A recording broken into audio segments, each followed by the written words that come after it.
Good day guys and welcome to another episode of Riding in Tandem. RIT, Riding in Tandem, RIT. With me, RM. And me, Elaine! Riding Ali! At sa episode na to, mag-overlanding tayo gamit ang Jetour T2 Lightning IDM. Ano, ready na ba kayo? Parati naman eh, tara na!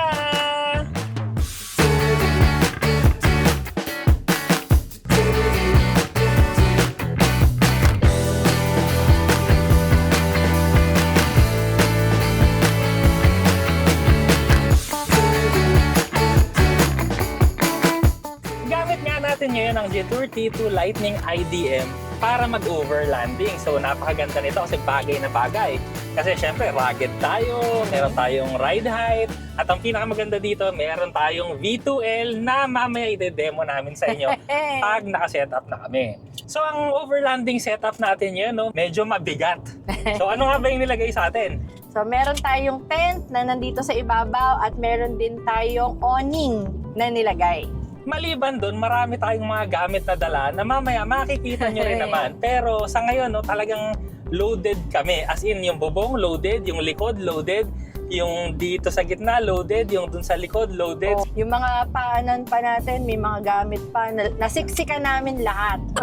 Kasi itong OK Camp Out, no, 3 days kasi siya. So, sa amin kasi, mas magandang ready tayo kesa sa kulangin tayo. Tsaka pagka kasi may mga bata, alam nyo naman, parang laging naglalayas.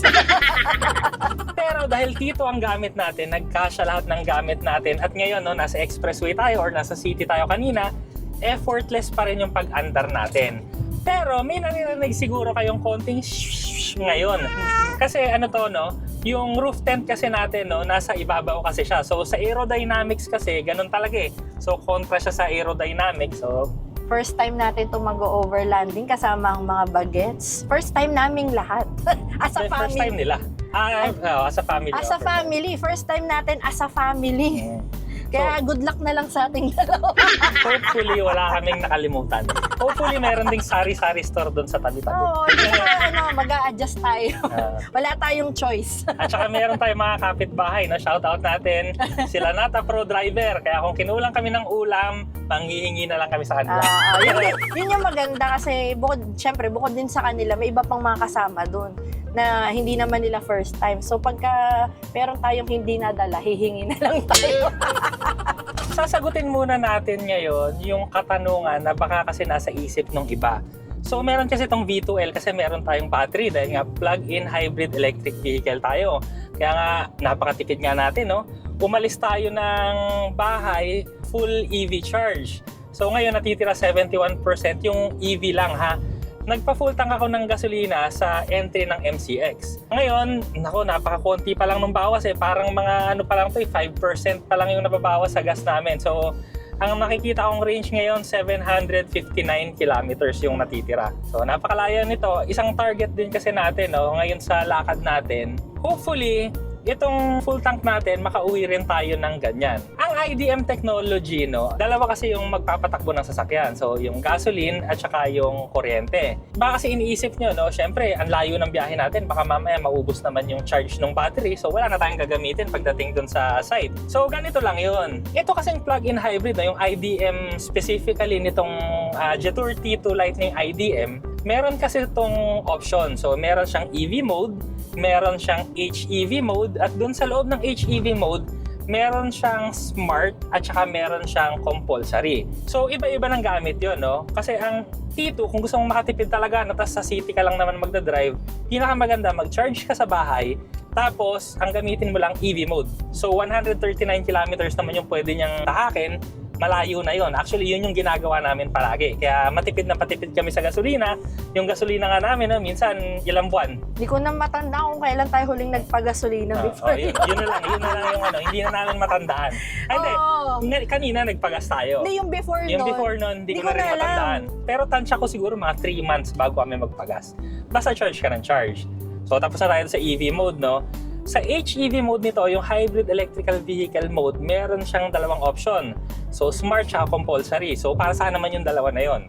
Yung smart mode, yun yung mode na uubusin talaga niya yung battery para mas makatipid ka sa gasolina. So uubusin niya yun hanggang maging 15%. So pag 15% na, mag-on na rin yung motor, tas aandar na siya na parang regular na hybrid system. Pero ang kinaganda kasi nun, talagang ipaprioritize niya yung kuryente. Kaya kung kunwari, no, hindi naman ganun kalayuan, so sumobra lang ng konti dun sa range ng kotse, yun na lang yung gamitin mo, yung smart mode, para talagang matipid ka sa gasolina. Yung isang mode naman, yun yung compulsory mode. Sa compulsory mode naman, no, pwede nyong iset yung battery ng sasakyan, kunyari from 20 to 70% kung ilan yung gusto mong matira. So katulad namin ngayon, nakaset kami na 70%. Pagdating namin sa campsite, sigurado yan na meron kaming 70% na battery. So depende na sa inyo. Kunwari gusto nyo 50% lang, di 50%. Pero kami gusto namin i-maximize kasi mamayang gabi, mag-aircon silang dalawa ditong magdamag sa loob ng kotse. Siyempre may kasama kaming bagets, no? Hindi yan makakatulog ng walang pag nainitan, hindi yan matutulog. Diyos ko. So yun din yung isang feature kasi nitong T2, no? Meron siya nung parking na air conditioner up to 24 hours pwede. Pero syempre hindi tayo mag-aircon dito ng 24 hours. So mga 8 hours lang para pang tulog lang mamayang gabi, nilang dalawa. Kasi hindi rin kami kakasya sa roof tent kasi dalawang adult at saka isang bata yung kasya sa taas. So hindi naman pwede yung isang bata ihiwalay namin. Ang gagawin na lang, dalawa kami ni Cass doon sa taas, tapos dalawa sila ni Elaine tsaka ni Callie dito sa loob naman para aircon silang dalawa. Tsaka para maluwag sila doon sa taas, maluwag din kami sa baba, yun. Mahirap din kasi pag may mga maliliit na bata na nandun sa taas, so mas maigi dito na lang kami. Oo, kasi mahirap pa, mamaya mahulog. Pero actually, may zipper naman kasi yung roof tent ng Overland Kings, no? So, Overland Kings yan. Kung interesado kayo sa roof tent, lahat ng overlanding gears, Overland Kings, sigurado yan. Lahat meron sila at saka quality. Sa buong biyahe natin ngayon, ang gagamitin ko lang eco mode para mas matipid tayo sa gasolina. Ang pupuntahan natin ngayon, Crystal Beach Resort sa Zambales. So, napakaganda doon. Pero ipapakita ko na lang sa inyo para naman makita nyo ang ganda. Ito na.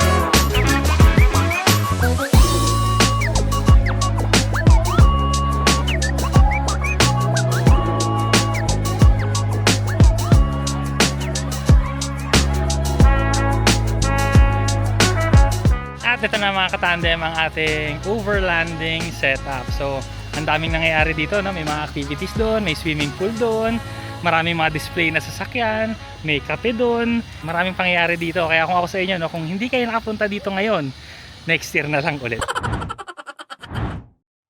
At ito na tayo sa second day ng overlanding dito. Actually, nag-enjoy ako dito, no? Kasi yung tulog namin sobrang komportable. Kasi doon sa roof tent, meron na siyang foam, tapos maluwag na maluwag. Dalawa kami ni Cass doon, no? Yung 10-year-old ko na son. Tapos si Elaine naman at saka si Callie, yung anak kong babae, dito naman sila sa loob. So, ang nandito naman sa loob ay meron kaming inflatable na bed. In-inflate lang namin, sinaksak namin kasi meron namang power supply dito sa gilid. Ginamit kasi nila kagabi yung aircon. So, naka-aircon silang dalawa dito sa loob. Tapos ako dun sa taas, kami ni Cass, open air lang. So, napaka-lamig din naman kagabi, pero gusto nila naka-aircon, so wala akong magagawa. Meron din tayo ditong awning, may tables, may mga lamesa. Tapos dahil nga T2 IDM tayo, no? Meron tayong B2L. Ito, nakatanggal siya ngayon, pero gamit namin to kanina dun sa rice cooker at sa coffee maker. So, ito na siya. Ito yung sasaksak mo sa sasakyan. Tapos dito mo na isasaksak yung plug ng coffee maker tsaka rice cooker or water heater. So yun, meron kami mga cooler, may mga upuan. Kompleto naman kami dito, no? Napansin ko lang kahapon nga pala nung sa drive namin, bale sobrang tipid nung T2 kasi parang 1/8 lang nung battery yung nabawas papunta namin dito. Pero ngayon, dahil nga naka-on yung engine, no, nakita ko, medyo nagbawas pa siya. Siguro malapit sa 1/4 na yung babawas na gas kasi nga nagcha-charge kami ng battery para naka-aircon ulit silang dalawa dito sa loob. Yun lang naman, pero very useful eh. Hindi na namin kailangan magdala ng power supply, tsaka for emergency use, pwede na rin namin gamitin to. So, saktong-sakto talagang pang overlanding tong Jetur T2 IDM. So, kasama rin natin nga pala dito, no, ito. Kasi Lipat natin. Yan. So, kasama din natin ang Not a Pro Driver.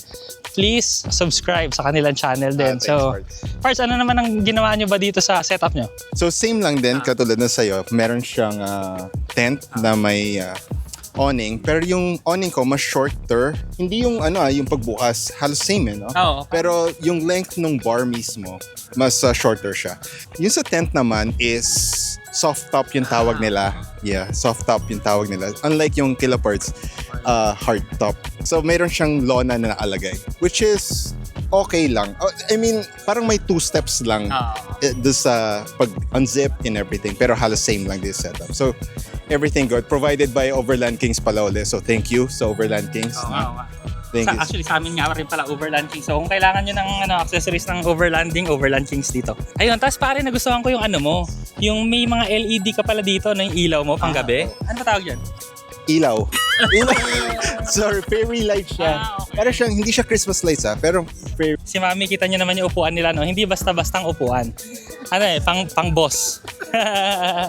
No regrets though. Pampamilya talaga ang Jetor T2. May angas siya and then may side na pampamilya. Tama. At saka, any T2, pwede mong pang overlanding. Kasi ako, front wheel drive, yung sayo, 4x4, pwede pa rin siyang pang overlanding. So may mga pros and cons, so kayo na mag-gauge kung ano yung mas gusto nyo. Kasi kunwari, mas gusto nyo ng mas off-road pa dito, so pwede yung inyo, di ba? Kasi XWT ito, so lahat ng gulong niya kumakamot. So yung sa amin naman kasi, mga ganito lang, pero ang advantage ko nun, may V12 naman kami. So yun yung depende na sa inyo kung ano yung pangangailangan nyo. Ganda ng T2.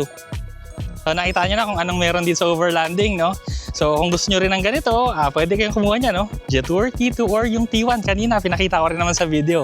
Overlanding, daily driving, highway driving, lahat naman yan kayang-kaya ng Jetor T2 Lightning IDM. So maraming salamat sa panonood. Sana nag-enjoy kayo sa video na to. Next video na! Yung gas nga para namin, hindi pa namin napapangalahati. So most probably, no, makakauwi na yon nang hindi kami nagpapagas. So bye-bye! RIT, riding in tandem. RIT, riding in tandem. RIT, riding in tandem. Siksik na impormasyon mula kay RM at Elaine.